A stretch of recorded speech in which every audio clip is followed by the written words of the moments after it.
This is my 2006 Ram Mega Cab. 5.77 Hemi. And as pretty as she is. Oops. So, in the past I've posted how-to videos, but come to realize I'm not really a good how-to person. So I'm gonna just tell you what I'm doing. And if you find it helpful, great. If it's equally as bad as my other videos, what are you gonna do? So I was driving and I got super lucky. This thing broke as she sits as I pulled up on the snow here. So I guess that could have been a lot worse on 287 or something. Anyway, I don't want to think bad thoughts. So I don't know what happened. It looks like the tie rod there popped out the sleeve. I thought it broke off. It's out. So I don't know what happened. But luckily, I wanted to switch the Y style, which this is. Try to explain that when I take it off and show you the new part. I bought the new part months ago, but it's too cold to change it, so I just said I'd leave it until the time was right. So luckily I got a nice day and a little bit of bad luck / good luck, and I'm gonna change it now. Hope I'm not gonna bore you too much. So anyway, I bought the new setups downstairs, so I will show you what I'm doing, and if this helps, great. Quick.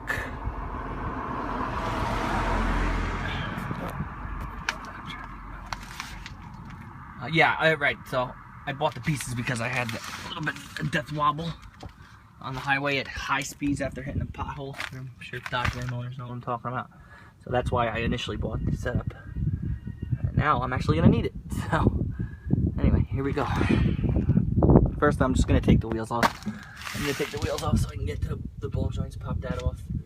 Coincidentally, I need a new universal joint in that wheel, so I'll be changing that as well. So I'm gonna pop the tires off and then start doing the main assembly, which is, sorry for the sun, ball joint up there. Pop the nut off, same thing over there.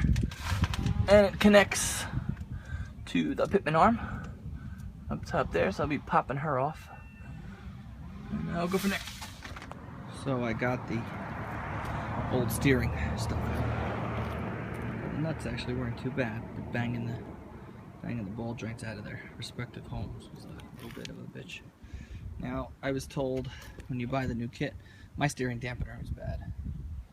I was told that stock one doesn't fit the new upgraded kit. So I'm not really sure what I'm going to do there. I did buy dual stabilizers, but I don't have time to put those in. So everybody says that the new system, now this is a T setup, so instead of one end connecting to the pitman arm and the other end connecting to the center, which essentially puts both wheels at the mercy of the pitman arm, which is what is a theory on the death wobble. It now goes straight wheel to wheel, that and there, and then they have the steering linkage separate, which is obviously more sensible. I don't think this kit came with hardware, which is interesting. So luckily I have all my nuts. That's what she said. Anyway, so people say it's beefier or bigger than the stock setup.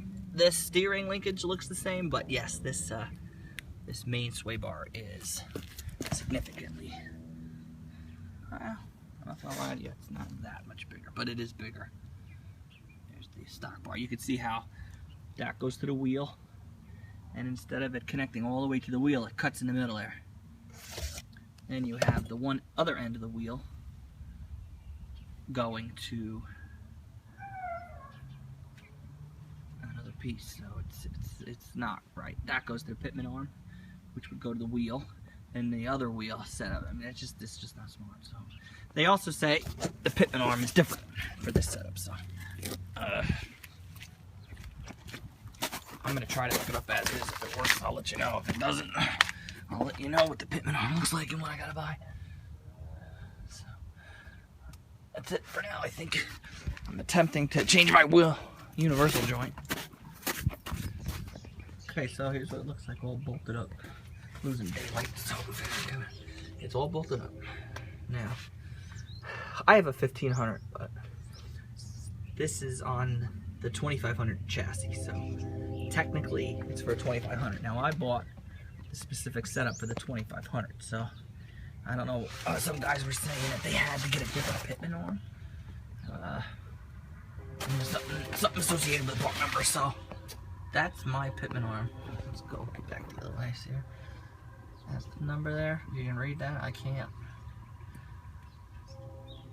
That's the one that was on the truck, and that's the one that works. So I didn't have to change nothing. It folded right up.